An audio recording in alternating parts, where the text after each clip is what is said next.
안녕하세요. 저는 40대 초반의 워킹맘입니다. 결혼하기 전에 식품회사를 다니고 있었는데 결혼과 동시에 임신과 유산을 반복하게 되면서 결국 회사를 그만두었었습니다. 그렇게 경단녀가 되고서 임신과 출산에 성공을 하고 건강하고 예쁜 딸아이를 낳게 되었죠.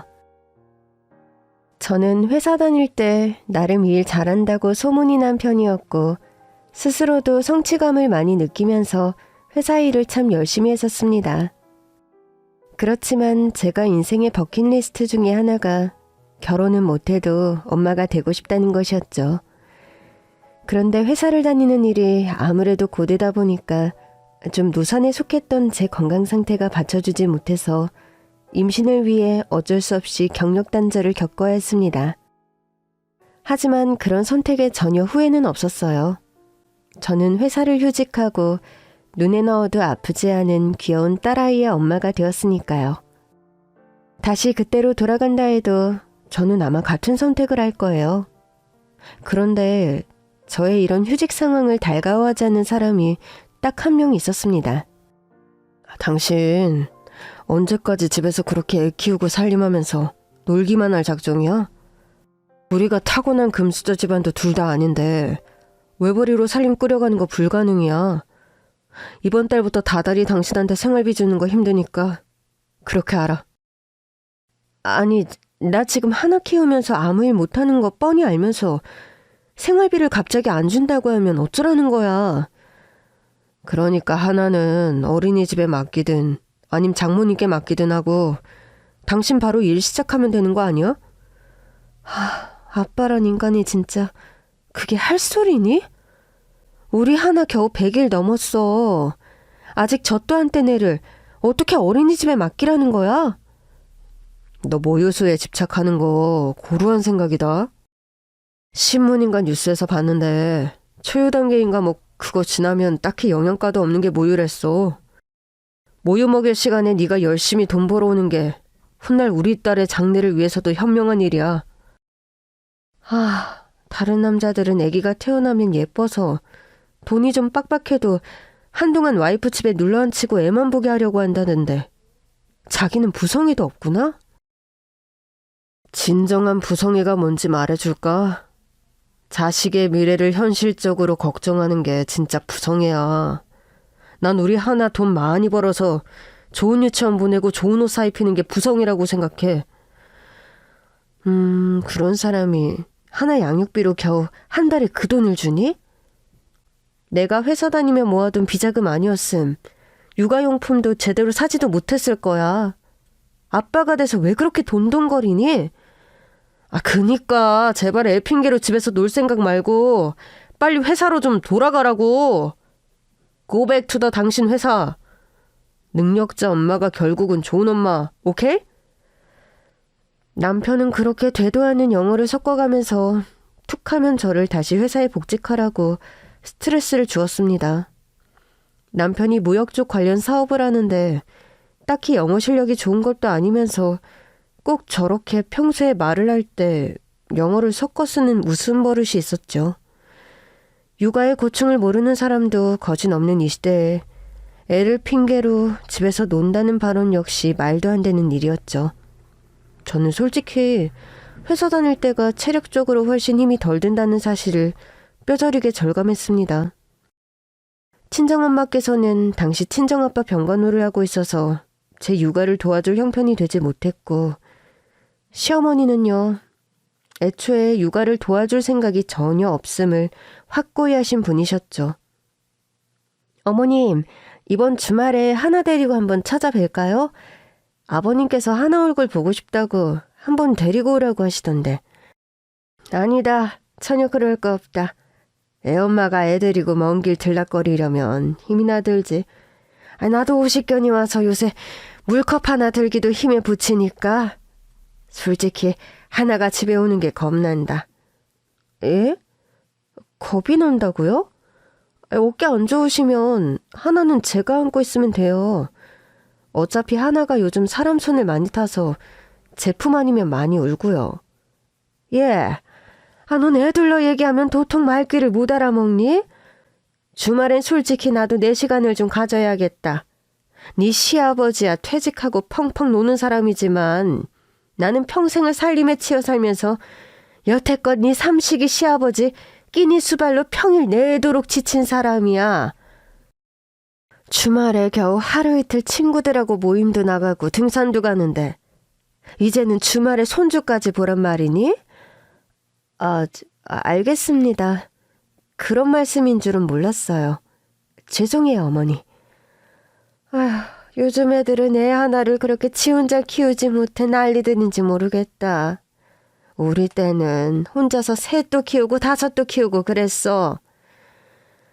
그렇게 아예 주말에 아기를 데리고 시댁을 방문하는 것조차 손사래를 치면서 선을 긋는 시어머니였습니다.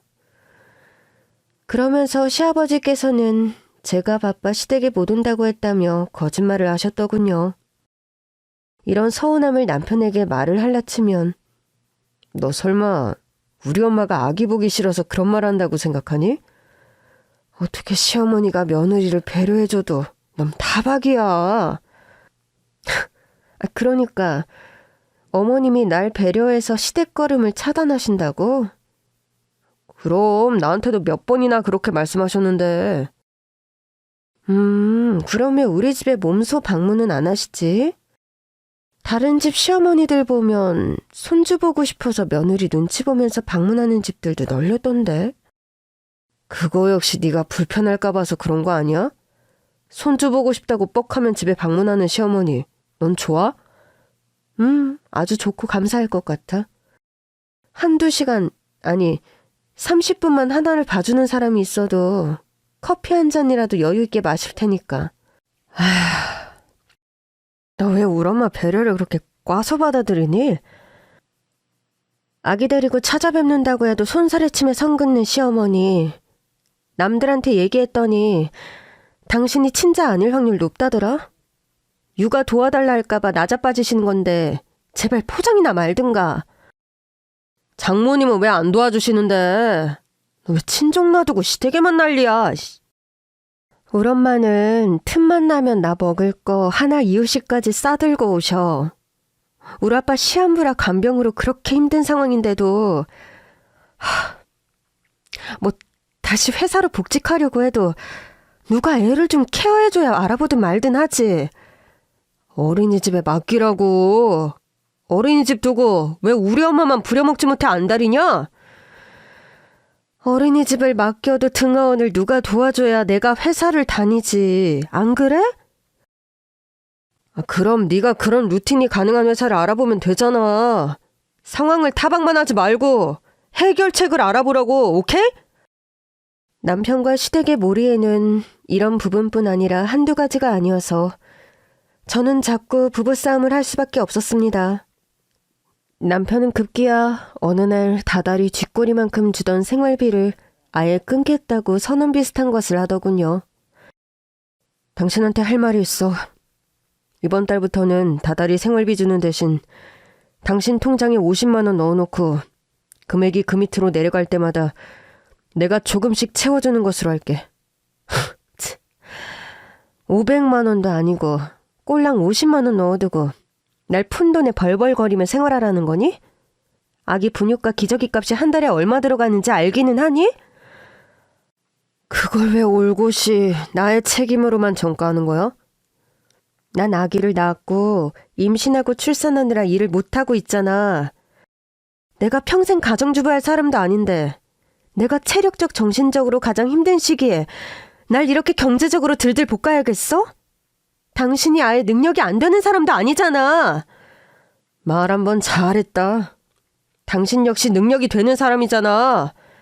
애만 키울 생각 말고 빨리 당신 능력을 살려서 돈도 좀 벌어오라고. 누가 당신한테 애만 보랬어?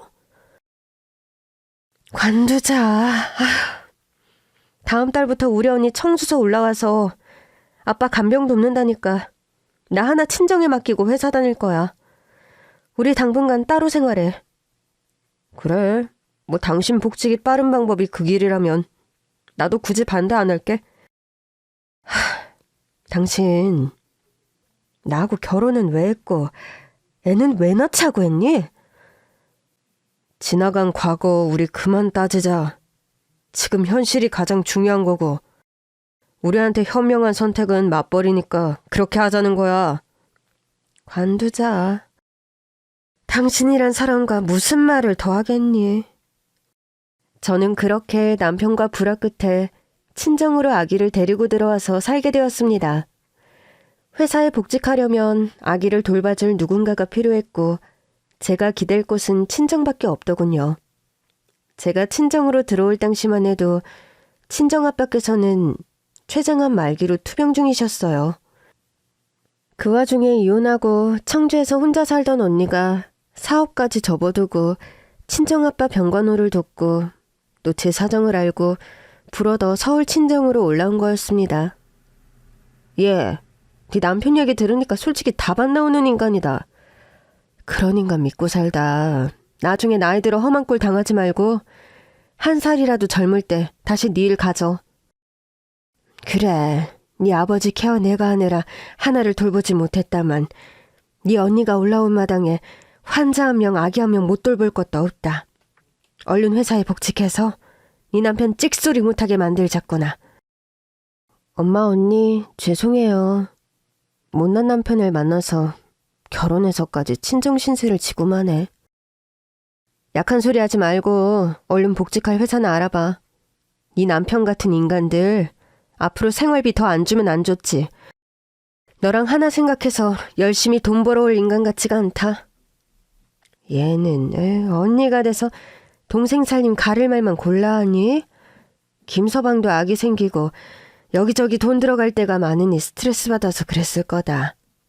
네가 다시 복직하고 돈도 벌고 하나가 조금만 더 커서 어른 손길 덜 필요할 때가 되면 살림도 다시 합칠 생각해. 젊은 부부가 너무 오래 별거하는 거 좋지 않다. 글쎄 엄마, 나 보기엔 제부 싹수가 좀 노래. 아니, 노랗다 못해 아주 썩어 빠져 보이는데. 자꾸 하나님이 앞에서 그런 말 말라니까. 세상에 뭐 별남자 있는 줄 아니? 처음에 딸아이를 데리고 친정에 들어갔을 때는 친정엄마는 어떻게든 저와 남편의 사이를 회복시키려고 했고 친정언니는 애초에 좀 냉소적인 편이었죠. 저는 그때만 해도 그래도 친정엄마와 같은 생각이었습니다.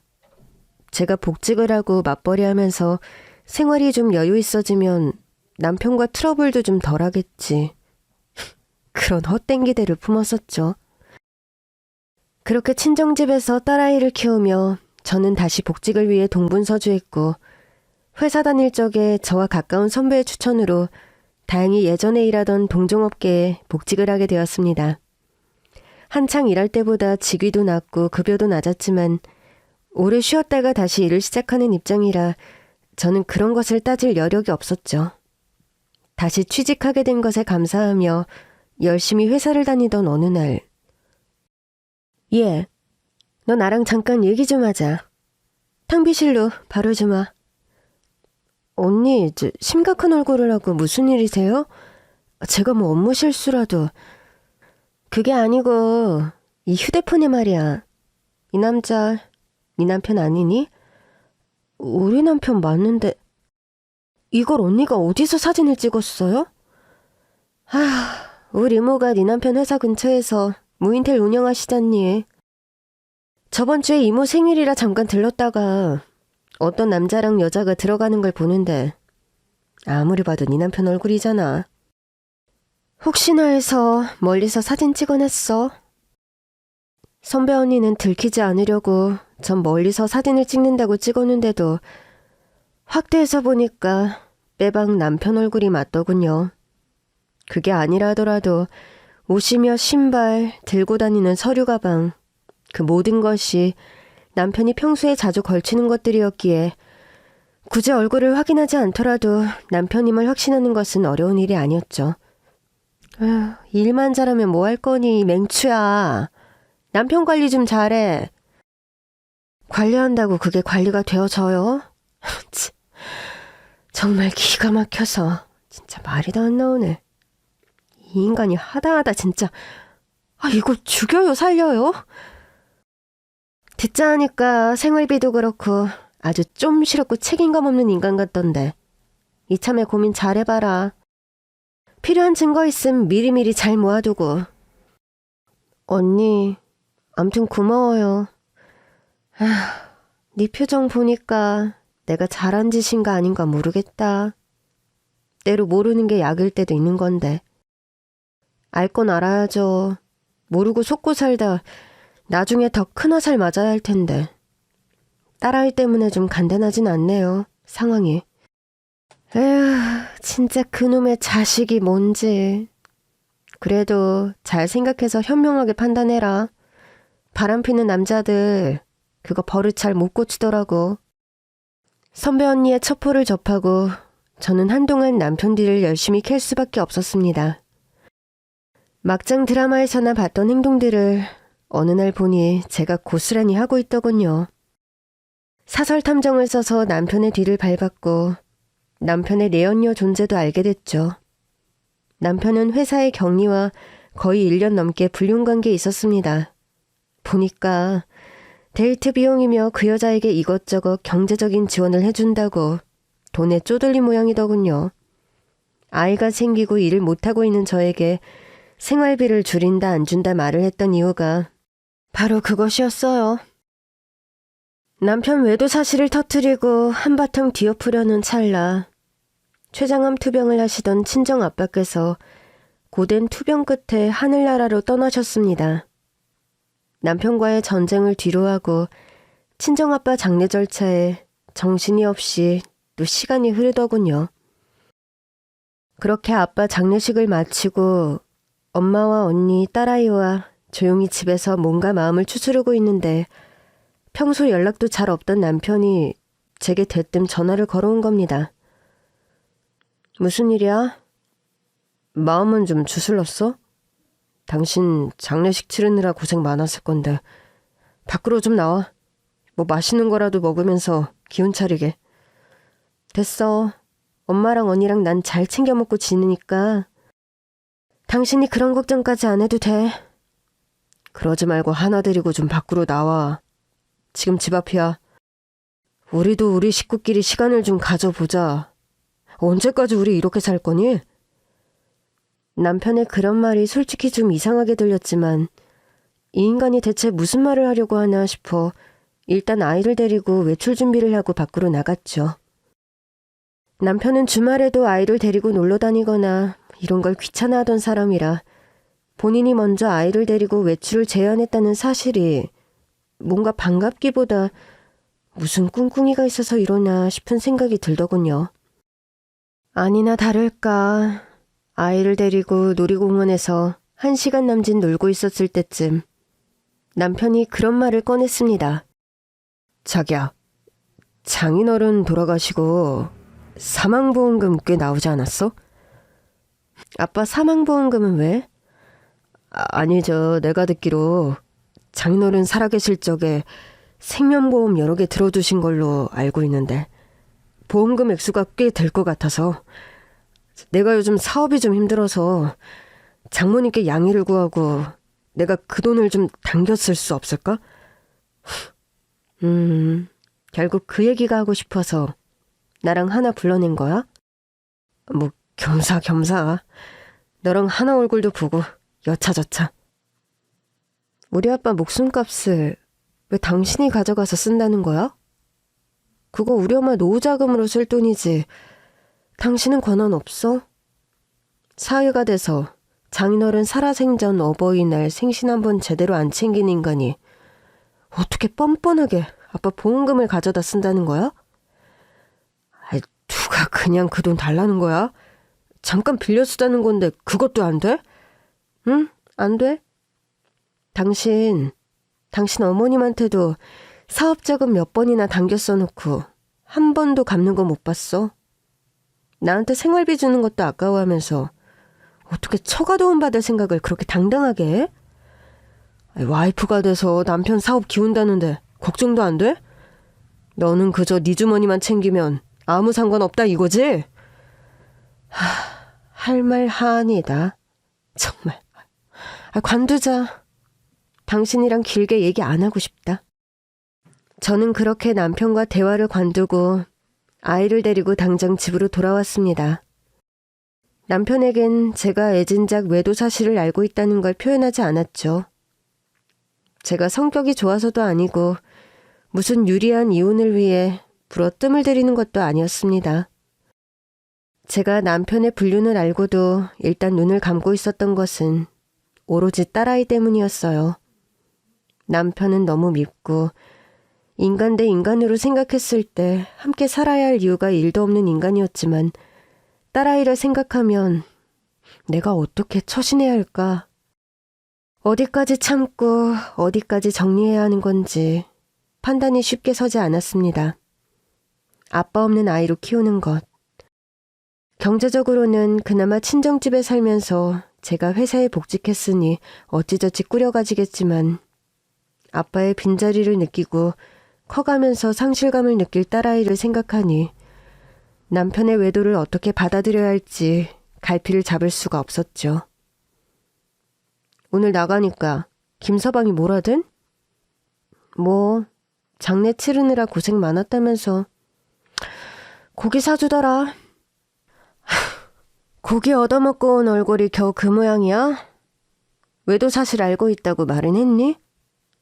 아니, 아직 못했어. 그 말 꺼내는 순간 주워 담지도 못할 거고 이혼 소송 들어가게 될 것 같아서. 잘못한 건 그쪽인데 왜 네가 걱정하고 벌벌 기니? 아우 속 터져 정말. 뭐 그 인간은 뭐 다른 말은 없디? 아빠 생명보험금 그거 사업자금으로 좀 쓰고 싶다고. 아우 정말 보자 하니까 우리 집을 보자기로 하나. 아니 무슨 염치로 지가 우리 아빠 보험금을 쓴다는 거야? 당연히 안 된다고 철벽치고 바로 집으로 들어왔어. 내 앞에서 돈 얘기 또 꺼내진 않을 거야. 지도 양심 있는 사람이면. 그렇게 파탄과 다름없는 남편과의 관계를 절감하면서도 저는 딸아이 때문에 쉽게 결정을 내리지 못하고 차일피일 고민만 계속하면서 속을 끓이고 있었습니다. 그러던 어느 날 시어머니께서 생전 안 하던 안부 전화를 하셨더군요. 예, 하나엠이야.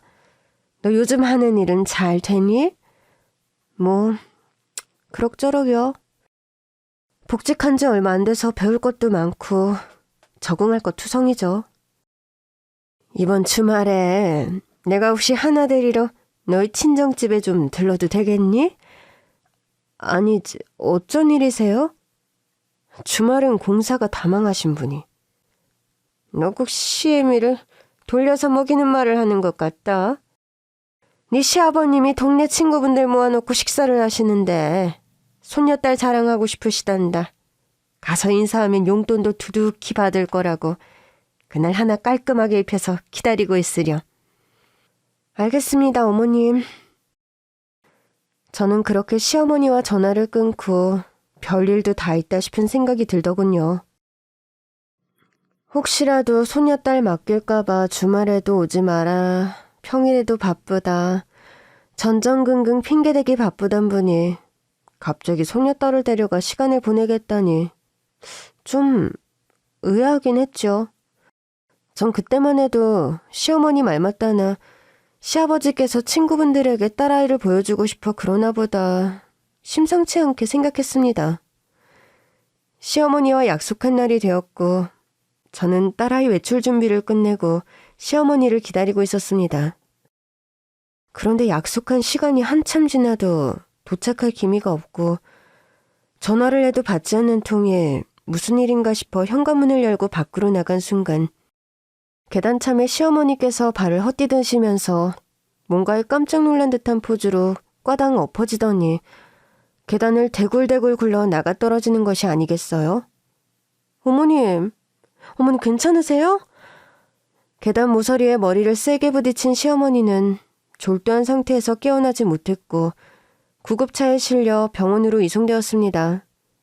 대학병원 응급실에서 여러 처치와 검사를 받았지만 시어머니께서는 결국 의식을 찾지 못하고 혼수 상태에 빠지고 말았습니다. 아니, 이게 대체 어떻게 된 일이야? 어머니가 쓰러지시다니. 어머님께서 하나 데리러 오셨다가 계단에서 미끄러지셨어? 평소 다리도 멀쩡한 어머니가 왜 하필 당신 집 계단에서 이 사다리나? 그건 또 뭔 귀신 씨나락 까먹는 소리야. 오는 길에 뭐 잘못 먹었어? 그게 아니라 이상하잖아. 평소에 등산이다 요가다 얼마나 운동을 부지런히 하시는 분인데 당신 집 계단에서 그것도 미끄러지시냐고. 우리 집에 억하심정 있어서 당신이 뭐 수작 부린 거 아니야? 내가 할 말이 없어서 참고 있는 줄 아니? 어머님도 저 상태인데 우리 병원에서 험한 꼴 벌이지 말고 오늘은 곧게 집으로 돌아가자. 나 이 사태 그냥 안 넘어가. 어머니께서 계단에서 미끄러질 이유가 없다고! 저는 너무 어이가 없었지만 대거리할 가치조차 느껴지지 않았기에 남편의 말을 무시하고 집으로 돌아왔습니다. 그런데 며칠 후 시어머니께서는 혼수 상태에서 계속 깨어나지 못하셨고 남편은 저를 검찰에 고소하는 말도 안 되는 상황이 벌어졌어요. 고소장 날아왔는데 이거 당신이 진짜 날 고소한 거 맞아? 눈으로 봤으면 알 거면서 뭘 확인 전화까지 하고 그러니? 내가 사고 당일 날 몰래 당신 집에 가서 계단 샅샅이 확인까지 다 했어. 난 물증까지 확실하게 확보하고 조치한 거니까 경찰서 와서 조서 쓸 생각이나 해. 인간아, 미쳐도 좀 곱게 미쳐. 너 다른 여자 만나고 다니는 거 내가 모르고 있는 줄 알지? 하나 생각해서 봐주려고 참고 참았더니만 내 등에 칼을 꽂아? 너 지금이라도 안 늦었어. 내가 일말의 이해심이라도 가질 수 있게 당장 소취하해. 하나 엄마, calm down. 열만 내지 말고 우리 합리적으로 딜을 좀 하자. 장인어른 사망보험금 내 사업자금으로 좀 돌려줘. 그럼 바로 고소 취하해줄게. 어때? 치, calm down 좋아하시네. 네 인생 다운될 각오나 단단히 하고 있어라. 이 양심 없는 작자야. 저는 그렇게 전화를 끊고도 도저히 분이 풀리지 않아 숨을 제대로 쉴 수 없을 지경이었습니다. 엄마와 친정언니는 일단 재판이 진행되는 것을 두고 보자고 하더군요. 그런데 아무리 생각해도 제게 그런 죄를 뒤집어 씌우려는 증거라는 것이 대체 뭔지 의아했어요. 저희 집이 다세대 빌라라서 따로 CCTV를 설치해 놓은 것도 아니라서 증거도 없고 정말 미치고 팔짝들 노릇이더군요. 속이 타는 와중에도 재판날이 드디어 다가왔고 저는 재판 장소로 나갔습니다. 그동안 시어머니는 혼수 상태에서 회복되어서 멀쩡히 운동까지 다니시면서 여전히 병원에 입원 중이라는 거짓말까지 한 것이 들통이 난 상황이었죠. 재판이 한창 진행되고 남편은 계속해서 뻔뻔한 거짓말로 나를 시어머니에게 상해를 입히려고 한 못된 며느리로 몰고 가더군요. 피해자는 평소 시댁에 악감정이 많았습니다. 생활비에 대한 견해 차이로 오랜 시간 별거해 왔음은 물론이고 남편이 외도를 한다고 의심하는 발언을 서슴지 않고 해왔으며 딸아이 양육에 대한 일방적인 도움을 요구하며 그것이 관철되지 않자 시댁에 대한 억하심정으로 피해자를 불어 다치게 할 범죄를 계획한 겁니다. 여기 이 화학용품이 그 증거물입니다. 이 미끄러운 락스를 풀어 피해자가 도착하기 전에 계단에 뿌려놨고 잠깐만요, 재판장님. 이의 있습니다. 제가 증인으로 참석했는데 참다 더는 못 들어주겠네요. 아니, 동서가 어쩐 일이야? 내가 예전에 동서는 뭐 아는 거 없냐고 나에 관해 증언해달라고 할 때는 거절하더니? 죄송해요, 형님. 제가 그럴 사정이 좀 있었어요. 대신 제가 이렇게 늦게라도 증언하러 나왔으니 너무 걱정 말고 조금만 기다리고 계세요. 증인이 할 말이란 게 뭡니까? 저희 막장시댁의 추악한 범죄 정황을 폭로하려고 합니다. 제가 지금부터 하는 얘기는 한치의 거짓도 없는 진실들이니 판사님께서는 부디 억울한 저희 형님의 누명을 벗겨주십시오. 이어 동서의 입에서 나온 말들은 참 기가 막히고 믿을 수 없는 이야기들이었습니다. 사실 일이 어떻게 된 거였냐면요. 시어머니와 남편이 저에게 합의금을 뜯어내기 위해서 아주 작정하고 모의를 한 것이더라고요. 남편은 사업이 요즘 기울자 급하게 자금 조달이 필요했고 제 친정아버지 사망보험금에서 이를 메꾸고자 했으나 뜻대로 되지 않아 열이 받은 거였죠.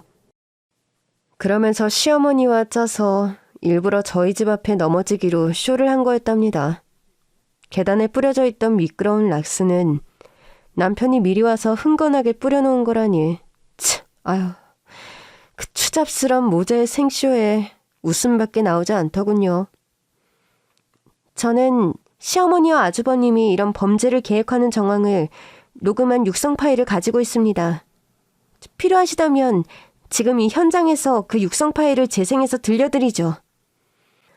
모자에 짜고 치는 고스톱 같은 허술하기도 짝이 없는 그 범죄 모의 정황이 재현 드라마처럼 재판장 안에 울려 퍼지기 시작했지요. 이만하면 됐습니다. 육성 파일 재생은 여기서 멈추어 주십시오. 범죄 모의를 했다는 정황은 이제 명확해졌고 피의자와 피해자 신분을 뒤바꿔 조사를 해야겠군요. 이건 완벽한 누명입니다. 자세히 들어보세요. 저 목소리의 주인공이 저랑 비슷하지만 제가 맞다는 증거가 어디 있습니까, 판사님? 에휴, 정말 해도 너무하는군. 정숙하게 품위를 지키지 않으면 당장 퇴장 조치하겠소. 남편은 계속해서 날뛰면서 자신의 무고를 주장했고 판사는 자신의 멱살을 잡는 남편에게 더는 두고 못 보겠다는 듯 판사봉으로 남편의 등짝을 사정없이 후드려 패더군요. 존속상해니 뭐니 배륜적인 범죄를 한두 번 본 게 아니었지만 제 친모를 위험에 빠뜨리면서 돈에 눈이 멀어 이런 쇼를 벌이는 건 또 처음이네. 판사봉 부러지기 전에 당장 제자리에 착석해요. 그렇게 남편과 시어머니는 피해자에서 피의자로 신분이 전환되어 다시 조사를 받게 되었고 무고죄 혐의를 받아 쇠고랑을 차게 되었죠. 두 모자가 교도소에 갇히고 저는 당장 이혼 절차를 밟기 시작했죠. 형님 죄송해요. 진즉에 사실을 말씀드렸어야 했는데 저도 상황이 복잡해서 그렇지 못했어요. 아니야. 딱 중요한 순간에 동서가 증인을 해줘서 내가 억울한 누명을 벗었지 뭐야. 그런데 서방님이랑 이혼했다면서 대체 무슨 일이 있었던 거야? 동서는 서방님의 외도로 최근 이혼 절차가 마무리되었는데 진흙탕 이혼 소송을 하다 보니 한동안 복잡하게 저와 시댁 간의 형사사건에 끼어들 만한 여유가 없었던 겁니다. 소송이 마무리될 때까지 동서 측의 변호사가 그런 일에 끼어들지 말고 일단 입단속을 하고 있으라고 시켰다네요. 동서는 그래도 유능한 변호사를 만났고 서방님의 유책 사유가 아주 분명했기에 유리한 조건의 이혼이 성립되었다고 하더라고요. 형님도 빨리 이혼 절차 제대로 밟으세요. 이런 막장 같고 지옥 같은 시댁을 진작에 탈출하지 못한 제 자신이 한탄스럽네요. 남은 소송들 진행하시면서 제 도움이 필요한 거 있으심 얼마든지 말씀하시고요. 저는 동서의 이혼 소송을 승소로 이끌었던 로펌으로 옮겨서 동서를 담당했던 변호사와 함께 현재의 남편과 이혼 소송을 진행하게 되었습니다. 경험치가 풍부하고 억울한 시집살이에 대한 감수성이 남다른 여자 변호사여서 그런지 몰라도 남편과의 이혼 소송은 아주 순조롭게 마무리가 되었습니다. 남편과 시어머니의 무고죄를 물어 거액의 합의금을 받을 수 있었고 남편의 외도 증거들도 제가 상당히 많이 확보하고 있었기에 재산 분할이나 양육비 위자료 등도 제가 억울하지 않은 선에서 타협을 본 후 모든 상황이 마무리되었죠. 이혼이 성립되고 법원 계단을 내려오는데 어찌나 시원하고 홀가분하던지 알터니가 빠진 느낌이 들었습니다. 형님, 축하드려요. 위자료니 합의금 섭섭지 않게 받으셨다니 그나마 다행이고요. 여러 가지로 동서 도움이 컸어. 결혼 생활에서 얻은 건 우리 딸 하나밖에 없다고 생각했는데 동서 같은 귀인을 내가 또 얻었네. 정말 고마워. 이 은혜는 내가 평생 잊지 않을게. 저 역시 결혼 생활하면서 시댁에서 사람다운 사람은 형님 한 명밖에 없었는걸요. 참, 형님 다니는 회사가 식품회사 쪽이라고 그랬죠? 그런데 그건 왜 물어? 동서도 어디 취직 자리 알아봐? 저는 처음에 동서가 취직 자리를 부탁하는 줄 알고 제가 할 수 있는 선에서 좀 알아봐 줘야겠다는 생각으로 동서에게 이것저것 물어보려고 했습니다. 그런데 동서는 자신의 취직 자리를 부탁하는 것이 아니라 저와 동업을 한번 해보고 싶다고 사업 제안을 하더군요. 형님, 저희 친정오빠가 밀키트 사업을 하는데 꽤 재미가 좋은가 봐요. 어른들 도시락하고 성인들 한 끼 식자 위주로 밀키트를 판매했는데 유아용과 어린이용 식사 쪽으로 밀키트 사업을 확대하려는데 같이 해볼 생각이거든요. 그런데 가만 생각해보니 형님도 다니는 회사가 식품회사 쪽이라고 들어서 우리가 서로 잘만 하면 윈윈할 수 있을 것 같아서요. 듣고 보니까 그러네. 내가 안 그래도 식품회사 다니면서 영업팀이다, 제품개발팀이다 오래 일하면서 이 분야 짬밥이 그래도 꽤 되는데 동서 요리 솜씨랑 내 회사 생활 팁을 합치면 시너지가 분명히 있을 거야. 우리 한번 잘해보자, 동서. 저는 그렇게 일사천리로 동서와 사업 계획을 세우고 밀키트 사업을 동서와 동업으로 시작하게 되었습니다. 식품회사를 다니면서 그간 쌓인 시장 조사에 대한 포트폴리오와 소비자 요구 등에 대한 감각이 저에게는 있었고 동서는 원체 요리 솜씨가 좋은 사람이었습니다. 동서에게는 아들 한 명이 있는데 어려서부터 이유식도 손수 만들어 먹이고 그냥 평범한 간식 하나도 본인이 유기농 재료들로 만들어 먹이는 열혈 엄마였죠. 동서의 아들이 처음 유치원에 입학했을 때 유치원 급식을 먹지 않고 돌아온다고 푸념하던 동서의 말이 떠오르네요. 형님, 제가 우리 아이 끼니나 간식을 열심히 해먹여서 아토피도 거의 완치되다시피 하고 다행이다 생각했는데 생각지도 못한 난점이 하나 생겼네요. 엄마가 요리를 잘해도 생기는 난점이 있어? 난 당최 짐작이 안 가는데. 유치원 급식이 맛이 없다고 매일 쫄쫄 굶고 하원하는 거예요. 우리 재민이가 하도 유치원 밥을 안 먹으니까 하루는 유치원 선생님이 전화가 오셨어요. 재민이가 유치원 적응하는 동안만이라도 가끔씩 도시락을 싸서 보내는 게 어떻겠냐고요. 재민이가 엄마가 만든 너무 맛있는 음식들만 먹다 보니까 유치원 급식이 거칠어서 못 먹나 보네. 어쩌겠어. 동서가 재민이 입맛을 그렇게 길들인걸?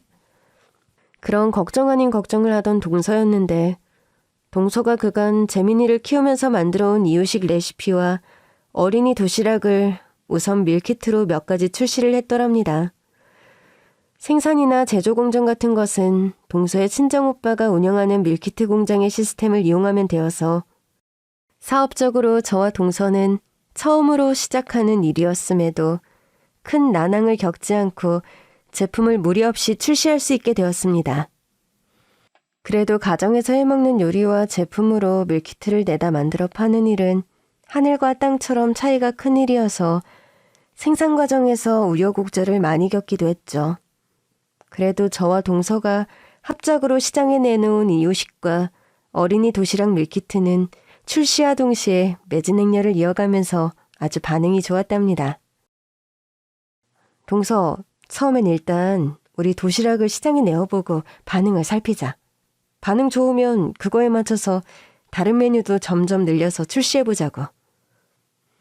형님이 식품 쪽 분야에서 일을 오래 하셨으니 시장 조사나 뭐 그런 것들 다 형님 감각 믿고 갈게요. 전 제품 개발 담당하고요. 우리가 이렇게 합이 잘 맞는 줄 알았으면 진작에 동업할 걸 그랬다. 그치? 그러게요. 형님하고 저 쌍으로 이혼하고 사람들 손가락질했는데 우리 보란 듯이 성공도 쌍으로 해서 저 다시 보고 싶지 않은 시댁 식구들 배 아프게 만들어주자고요.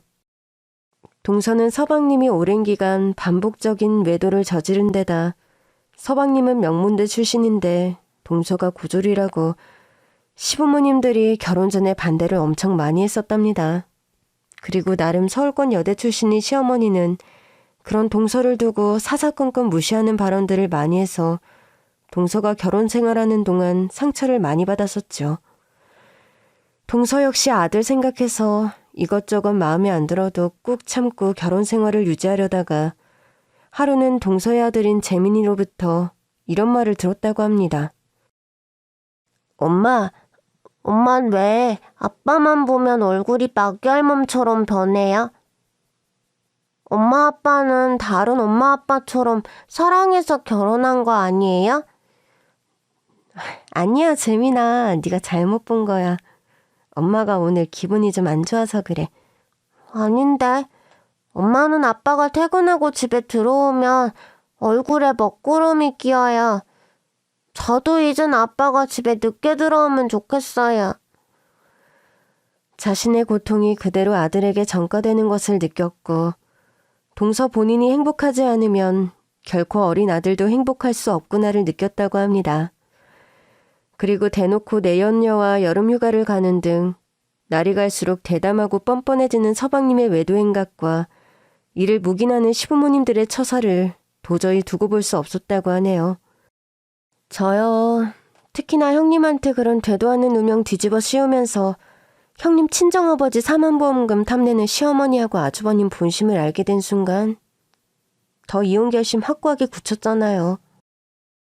이런 인성의 가족들 틈에서 내 아이를 자라게 하고 싶지 않다. 그런 생각이 딱 들더라고요. 우리 이왕 이렇게 이혼하고 싱글맘 된 거 우리 사업 열심히 하면서 애들한테 부끄럽지 않은 엄마가 되자. 그렇게 여러 가지 면에서 의기투합이 잘 되는 동서와 저였습니다. 합이 잘 맞고 신나게 일을 해서인지 몰라도 저와 동서의 사업은 날이 갈수록 번창했습니다. 식품회사에서 일을 할 때 밀키트나 도시락 관련해서 홈쇼핑 관계자들과도 제가 인맥이 좀 있었는데 그런 분들에게 연락도 하고 열심히 홍보도 해서 홈쇼핑에도 진출하게 되었죠. 홈쇼핑에 진출한 저와 동서의 밀키트 도시락은 연일 매진 행렬을 이루면서 소위 말하는 대박이 났답니다. 솔직히 동서나 저나 이혼하며 싱글맘이 되면서 아이를 혼자 양육해야 하고 경제적인 면에서도 앞일을 생각하면 걱정되는 부분들이 많았는데 이런 부분들이 한 큐에 해결되어 버리는 멋진 성공을 이뤘던 겁니다. 저와 동서가 사업이 잘 된다는 소문을 어떻게 알고 들은 것인지 하루는 시어머니와 남편이 동서와 제가 일하는 사무실로 연락도 없이 찾아왔더군요. 전혀 반갑지 않은 불청객이었으나 대번에 소금을 뿌려 내쫓기도 애매해서 일단 그들에게 커피를 한 잔씩 대접했죠. 이혼하고 둘이 사업해서 대박 났다면서? 축하해. 그 말하려고 찾아왔어? 애미야, 그래도 일전에 결혼해서 애 낳고 산 정이 있는데 어떻게 그렇게 뾰족하게 구니? 우리한테 억하심정 있는 건 안다만 우리 모자 죗값 치르고 나온 마당에 그렇게 카제미 눈하고 볼 일은 아니지. 네, 안 그럴 테니 두 분도 이만 돌아가 주세요. 여보, 내가 정말 잘못했어. 내가 사업도 잘 안 되고 하다 보니까 하도 답답해서 뭐에 홀린 듯이 씌워서 내가 겁도 없이 바람피고 정말 미안해. 그래도 우리 딸 생각해서 다시 한번 잘해보는 게 어떨까? 당신이 이제 이렇게 돈도 잘 버는 마당에 나까지 사업한다고 밖으로 놔둘 필요 없이 나 이젠 정말 집에서 참하게 살림하고 우리 하나 내가 전담해서 돌볼게. 응?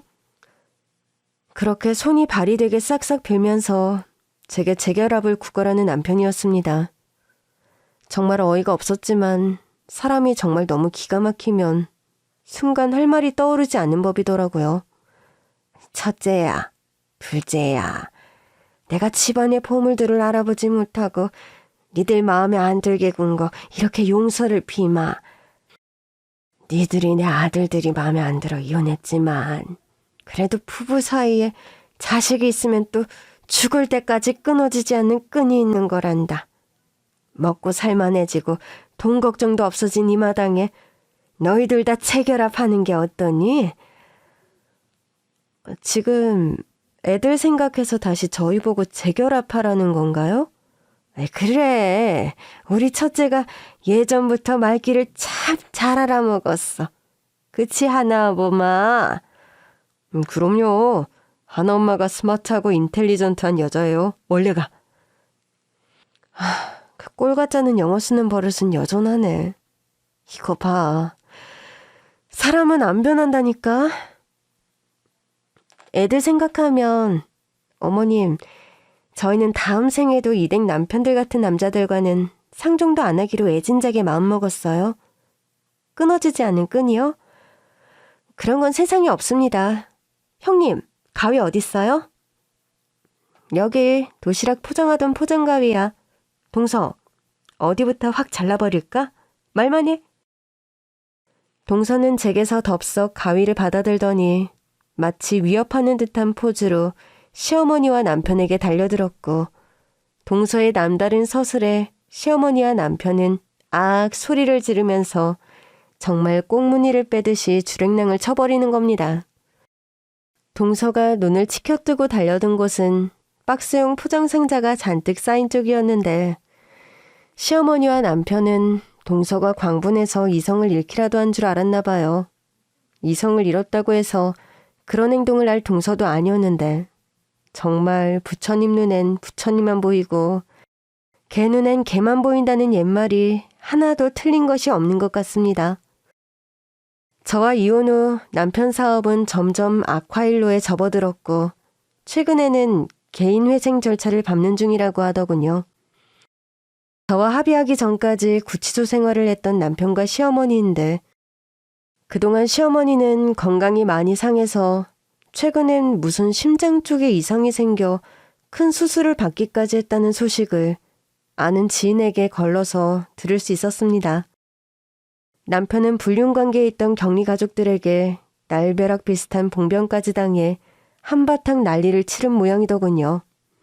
유부남 주제에 곱게 기른 어린 딸아이를 상간녀 만들었다고 그 집 식구들이 남편에게 무슨 소송까지 걸어서 여러 가지로 난공불락의 상황에 처한 남편이었습니다. 동서와 저는 사업이 승승장구해서 각자 명의의 주상복합 아파트도 구입했답니다.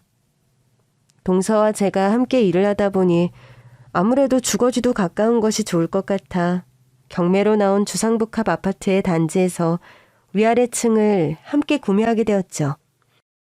전에 살던 곳보다 훨씬 넓은 평수의 집이었고, 동서는 친정 부모님과 아들과 함께 이주를 했고, 저는 친정엄마와 제 딸아이, 친정언니와 함께 이주를 해서 살게 되었죠. 같은 아파트 위아래 층에 살다 보니 육아를 하는 면에 있어서도 공동육아처럼 서로 일이 있을 때 한 집이 전담해서 아이를 돌보게 되니까 훨씬 효율적이고 좋더군요.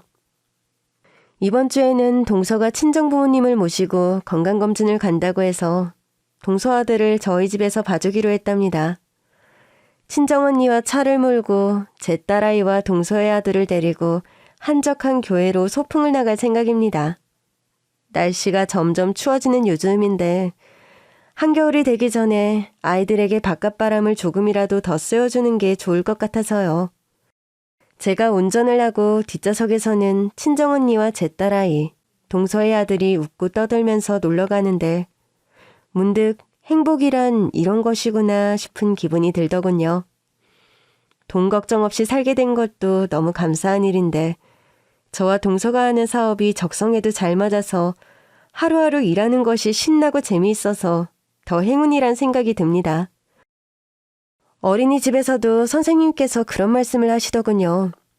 딸아이가 최근 한결 밝아지고 친구들과도 더 잘 어울려 놀고 활력이 넘치는데 집안에 무슨 일이 있냐고요. 활짝 웃으며 선생님께 그렇게 말씀드렸습니다. 뭐 별일이 있다기보다 제가 요즘 사는 맛이 나고 행복해서 그런 것 같아요. 선생님, 엄마가 행복하니까 아이가 자연히 같이 행복해지는 것 같네요. 제가 아이 걱정 안 하고 열심히 일할 수 있게 잘 돌봐주셔서 참 감사합니다. 한때 딸아이 때문에 이혼을 몹시 고민했는데 이제는 제 선택에 후회 같은 거 하지 않고 열심히 살아가면 될 것 같다는 확신이 듭니다. 딸아이에게 미안하지 않은 엄마, 언제나 당당하고 행복한 엄마가 되기 위해서 오늘 하루도 파이팅 하렵니다. 여러분께도 행운과 신나는 일이 가득한 하루가 되시길 기원합니다. 긴 얘기 들어주셔서 감사합니다.